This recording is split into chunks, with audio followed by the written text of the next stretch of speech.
voulais d'abord vous souhaiter tous mes meilleurs vœux. Je voulais aussi vous remercier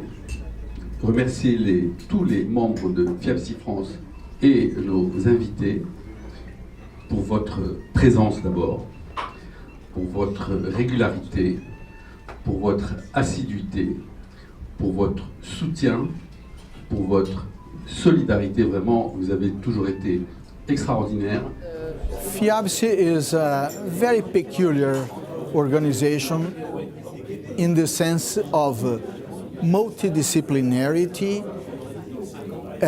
and capillarity. You have the opportunity to interact or to network with professionals, very large amount of countries, and the business opportunities are enormous.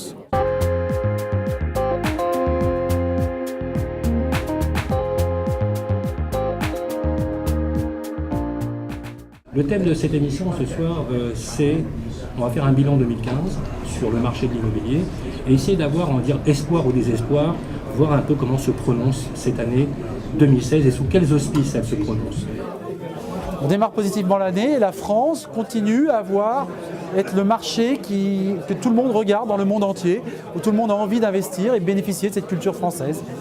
On a vécu une année 2015 qui était une véritable année positive, une année qui a été la meilleure depuis 2011 et tout le monde l'a constaté, à la fois sur le segment du prestige, à la fois sur le marché standard, à la fois en région, à la fois sur Paris, à la fois au bord de mer. Et aujourd'hui, nous sommes tous d'accord pour dire que 2016 va être une très belle année. Et une année de croissance de l'immobilier, croissance des volumes. Nous allons maintenir des taux d'intérêt très bas. Nous allons avoir des parités dollar-euro qui va favoriser l'arrivée des étrangers aussi. Donc tous nos fondamentaux sont là et nous sommes tous optimistes pour 2016. Les fondamentaux sont tous bons. Quels sont-ils ces fondamentaux?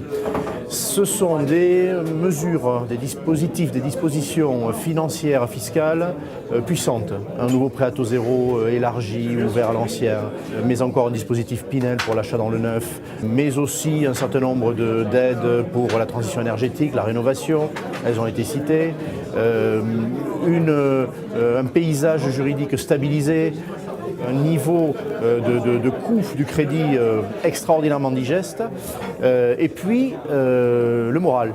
Voilà, donc des atouts du pays, quand on fait le bilan, qui ont déjà opéré en 2015, deuxième semestre, qui opéreront en 2016.